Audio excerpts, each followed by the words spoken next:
Halo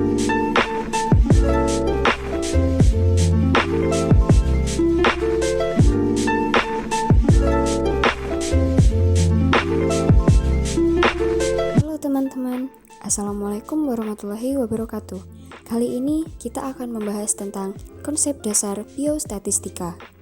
Yang pertama adalah pengertian statistika dan biostatistika. Apakah statistika itu? Secara sempit, statistika bisa dikatakan sebagai angka-angka. Sedangkan secara luas, statistika adalah cara-cara ilmiah yang dipersiapkan untuk mengumpulkan, menyusun, menyajikan, menganalisa, dan penyelidikan yang berwujud angka-angka. Sedangkan pengertian biostatistika adalah penggunaan metode statistik untuk memecahkan masalah kesehatan yang unsur utamanya adalah manusia. Sebelum mempelajari lebih lanjut tentang statistika dan biostatistika, alangkah baiknya kalau kita mengetahui sejarah perkembangannya. Sejak dekade terakhir terjadi perkembangan nyata, kemajuan bidang kedokteran didukung metode statistika, yang merupakan salah satu alat bantu untuk telaah laporan-laporan ilmiah, analisis data dari CMRS, penelitian kedokteran, dan sebagainya. Lalu, apa sajakah ruang lingkup statistika dan biostatistika? Ruang lingkupnya berada di bidang medis, kesehatan masyarakat, kependudukan, kesehatan lingkungan, administrasi, dan gizi. Di bidang kesehatan, statistika memiliki beberapa kegunaan, di antaranya adalah untuk menentukan ada dan besarnya masalah kesehatan, lalu untuk membuat perencanaan program kesehatan, dan yang terakhir adalah untuk mengukur peristiwa penting atau vital event yang terjadi di masyarakat. Lalu, apa sajakah yang dapat kita gunakan sebagai sumber data statistik? Yang pertama adalah sensus penduduk, yang biasa digunakan untuk monitoring dan evaluasi kemajuan program kesehatan. Lalu, Intercensal Population Survey atau estimasi jumlah penduduk dan angka. Yang ketiga adalah National Socio-Economic Survey. Dan yang terakhir, Food Balance Sheets atau pola makan konsumsi pangan penduduk. Oke teman-teman, itulah beberapa informasi yang dapat kita pelajari. Semoga bermanfaat. Sampai jumpa dan wassalamualaikum warahmatullahi wabarakatuh. Halo teman-teman, Assalamualaikum warahmatullahi wabarakatuh. Kali ini kita akan bahas tentang pengorganisasian dan penyajian data. Sebelumnya, data berasal dari nama Latin yaitu datum, yang artinya kumpulan keterangan. Data juga merupakan keterangan suatu hal untuk memberikan gambaran suatu keadaan tertentu. Pembagian data. Data yang dibagi berdasarkan kualitatif dan kuantitatif. Sebagaimana yang kita ketahui, kualitatif adalah data non-numerik, sedangkan kuantitatif adalah data numerik, atau yang biasa kita sebut dengan angka. Kemudian, data yang berdasarkan sumber internal dan eksternal.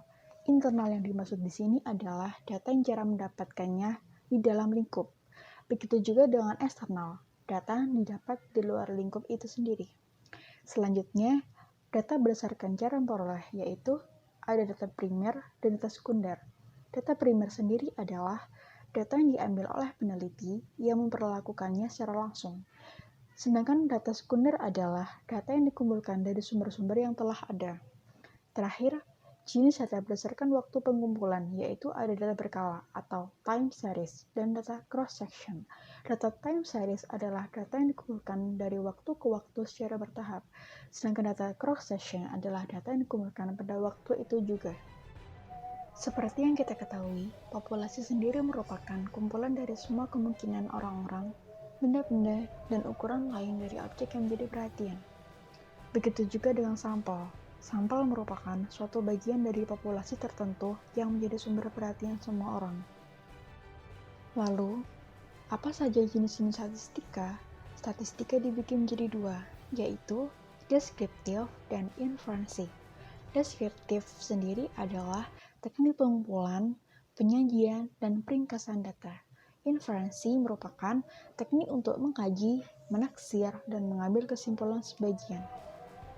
Data statistika merupakan kumpulan suatu keterangan mengenai keadaan, kejadian, atau gejala tertentu, baik yang berbentuk angka maupun yang tidak berbentuk angka.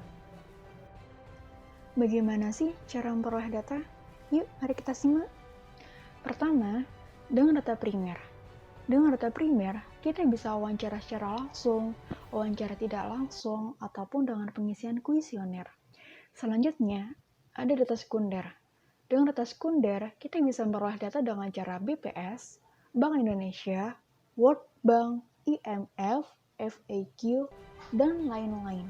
Apa saja skala pengukuran data yang digunakan dalam statistika itu? Skala pengukuran yang digunakan adalah ada nominal dan ordinal. Nominal merupakan angka yang diberikan sebagai label saja dan tidak menunjukkan tingkatan tertentu atau yang bisa disebut dengan klasifikasi. Ordinal adalah angka yang mengandung pengertian menurut tingkatan levelnya. Berikut adalah contoh cross-section with table. Cross-section with graphic. Selanjutnya ada data series with table. Data series with graphic.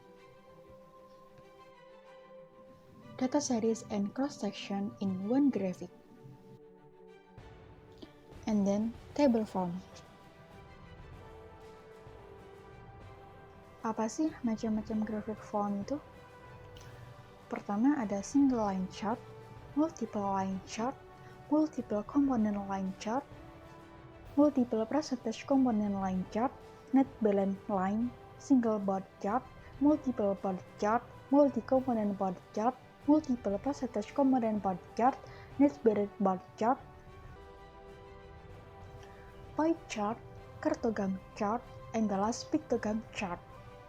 Oke teman-teman, itulah beberapa informasi tentang pengorganisasian data dan penyajian data. Sekian dari kami, semoga bermanfaat.